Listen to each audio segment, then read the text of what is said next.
How's the con been? Pretty good fun. Yeah, busy. Right. I've been asking everybody this, but what kinds of things are people saying when they come up to your booth?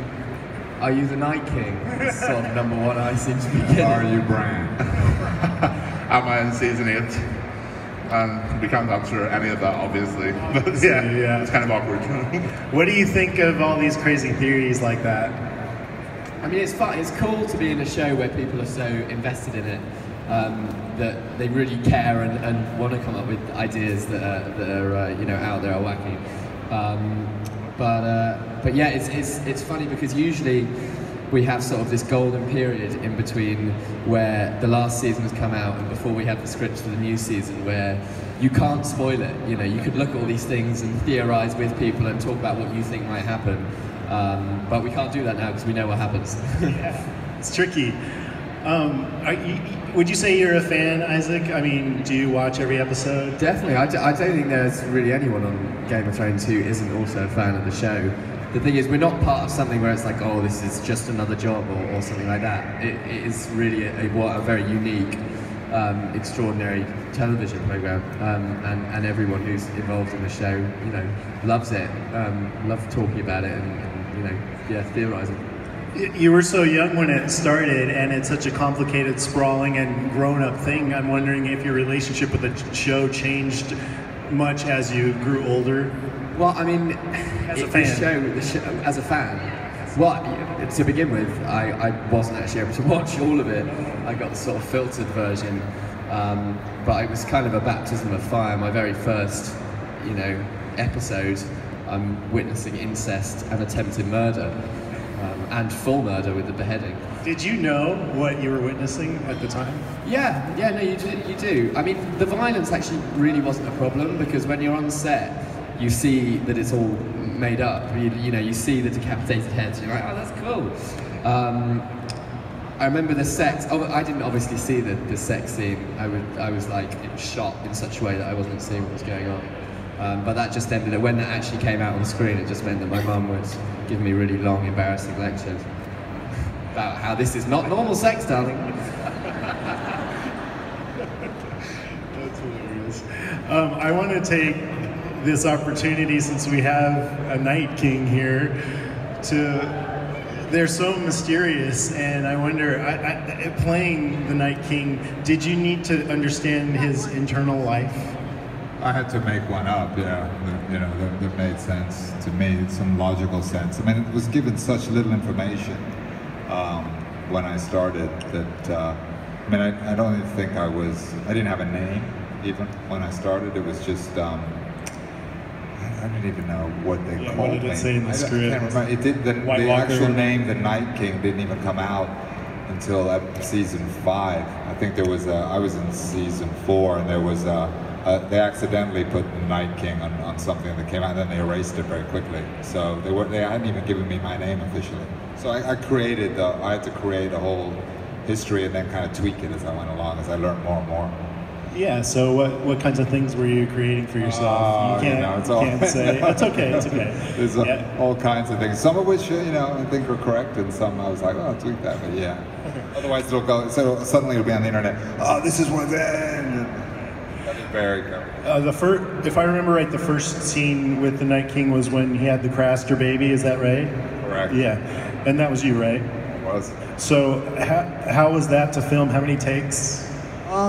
It was a lot, and the baby was tricky, as we'd say. It was a little boy, a big little boy, but not a happy little boy, crying a lot. And the problem is I had fingernails that were, as you know, like about out to here, and I had to somehow touch very gently right next to the baby's eye, and the baby's like this.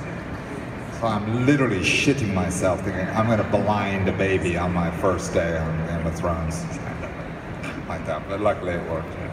And what did you think when you shoot a scene like that has some CGI and you get to watch it? How does it feel to see it? Yeah, it's amazing how little CGI there was. You know, there was I mean, we had some ice things, a few things, but when I look back at it and I look at it, it was surprisingly less CGI than I thought there was going to be. I mean, there was some fakes, the fake things here and there, but surprisingly, a lot of it was sort of, they used kind of fake ice sculptures we had around. A lot of it was actual practical things, but then to always look back, and of course, there's a lot more things added onto it. It's amazing. And Hard Home, there was a lot of CGI with a number of people involved, so that we had 500 extras, but on top of that, thousands more. So that was incredible. Yeah. All the numbers. Who likes Hard Home? Anybody? No? Hard Home with all the zombies, the whites. That is one of my favorite episodes. Yes. So that's what I was going to ask you. That's a meme with you with your arms outstretched, and it says, "Come at me, bro." Have you seen that? When you were doing that, you were raising the dead, but did you think of it kind of like that, kind of a gesture too? Yeah, towards Jon Snow. Yeah, definitely. It was like, just this. Look at this, mother. I better not swear, because basically, yeah, it was, and I'm glad it came across like that. Yes, absolutely. Okay, let's move on to Christian. So, Christian, I'm sure you've been asked this many times, but Probably. So many things. This is probably the one that you get asked all the time, so I'm sorry, but I want to know, what was it like for you when you first found out Hodor's origin story, and had you thought it would be anything like that? I mean, I had no idea Hodor's fate or why he said the word Hodor right up until the end, really. I found out at the same time as all you guys when we got the script. But it just completely blew my mind.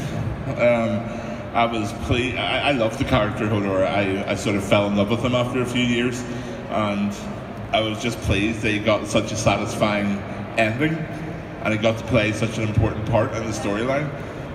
So I was very pleased, and also sad, obviously, to be leaving my friends, and but I was very happy with how they did it. It's so elegant. I mean, they must have had it in mind the whole time, right? Do you know if they had that origin for him? Yeah, they did. They did, yeah. I'm not 100% sure, but I believe it is. That came from George, do you think? Yeah. That's great. I mean, that's foreshadowing to the max. Yeah, years. Yeah. And no one would have ever figured that out. So, I mean, what did you think was going on with him? Why was he saying Hodor all the time?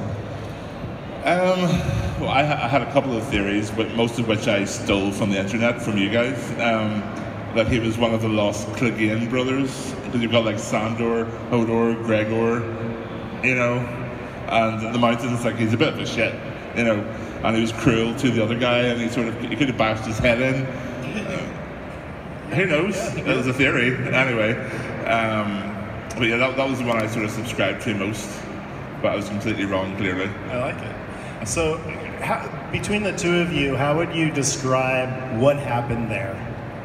I've got a great way of describing it. Do you want to hold that? Is that it? Yeah. Okay. Thanks, Isaac. I hate you. Do you ever just scream out, "Hold the door" for fun these days? Not unless there's money involved. Seriously, guys. Hear that, everyone? People do it to me, so it's okay. I can cope. It's been